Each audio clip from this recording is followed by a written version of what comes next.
काल रात्री फक्त सगळ्या फरशा वगैरे सगळं साफ करून घेतलं आणि आराम केला. दुसऱ्या दिवशी सकाळी अजून स्वयंपाक काय बनवायला जमणार नव्हता, म्हणून मग बाहेरूनच नाश्त्याला घेऊन आले होते. आणि आता त्यानंतर सगळे तयारीला लागलो ते म्हणजे सगळ्यात पहिल्यांदा आम्हाला टी व्ही जोडून घ्यायचा होता. हा टी व्ही आम्ही मुंबईवरून पॅक करून घेऊन आलो होतो. आल्यानंतर आता इथं काही दम निघणार नाही, टी व्हीशिवाय तर काही करमणार नाही, म्हणून पहिल्यांदा सगळ्यात आधी टी व्ही लावून घेतला. आणि त्याच्यानंतर मग आता मी सगळं साफसफाई करायला चालू केले. सगळी काही भांडी होती जी मला नियमित लागतात तेवढीच भांडी मी बाहेर काढलेली आणि तेवढीच भांडी आपली स्वच्छ घासून घेते, कारण बाहेरच्या लोकांना सांगण्यापेक्षा आपण घरीच घासलेली भांडी मला जास्त आवडतात.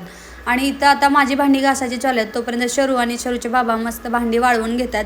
आणि अशी काही हेल्प मिळाली की आपल्या आनंदाचं पारावर राहत नाही आणि कामाचंही तेवढंसं दुःख वाटत नाही, बरोबर आहे ना.